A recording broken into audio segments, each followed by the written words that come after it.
ভারতীয় জনতা পার্টি কৃষকদেরকে এমএসপির বাইরে গিয়ে ৩১০০ টাকা করে ধান কেনার জন্য প্রতিশ্রুতি দিয়েছে।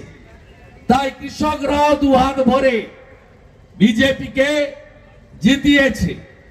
আপনাদেরকেও আমি বলে গেলাম ৫০০ টাকার ভবি ভুলার দরকার নেই, ৫০০ টাকায় ভবি ভুলার দরকার নেই।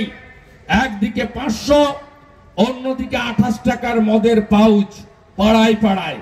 আমার পুকুর চটিতে ঘুরলে আর কিছু নাই পান, ৫০টা মদের দোকান পাবেন, আইনি আর বেআইনি মিলে। আর দিন আনতে দিন খাওয়া লোকেদের সর্বনাশ। ডিয়ার লটারি, ভাইপো লটারি, ৩০০ টাকা রোজগার, ২০০ টাকা লটারির দোকানে। খালি হাতে বাড়িতে ফেরে মানুষ, পুরুষ মানুষ। তার যখন স্ত্রী জিজ্ঞেস করে, কি গো সবজি কোথায়, ভুসিমাল কোথায়, মাছ কোথায়,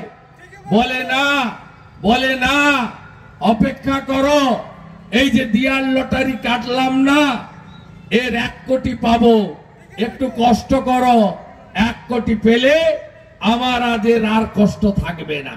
শেষ করে দিল। কেউ পাবেন না ১ কোটি। কে পাবে?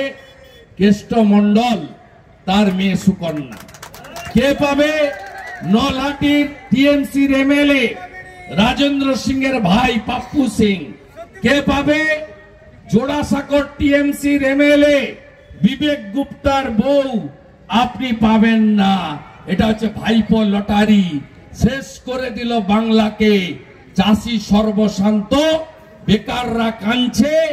বাড়ির মেয়ে যার কেস হচ্ছে অহংকার অলংকার, সে কেস মুন্ডন করছে কলকাতাতে। এ লজ্জা রাখার আর জায়গা নেই। তাই আমরা লড়বো। আমরা পশ্চিম বাংলায় এই চোরেদের রাজত্ব খতম করব, চোর মমতার রাজত্ব খতম করব। এইটুকু বলে আগামী দিনে আপনাদের অঙ্গীকার জানিয়ে আমাদের এই লড়াই সংগ্রাম বিরোধ চলবে। আপনাদের সকলের সহযোগিতা প্রার্থনা করে আমি আমার বক্তব্য শেষ করলাম। জয় জওয়ান, জয় জওয়ান, জয় জওয়ান, জয় কিষান, জয় কিষান, জয় কিষান, জয় জওয়ান, জয় জওয়ান। সবাই ভালো থাকবেন। ভারত মাতা কি।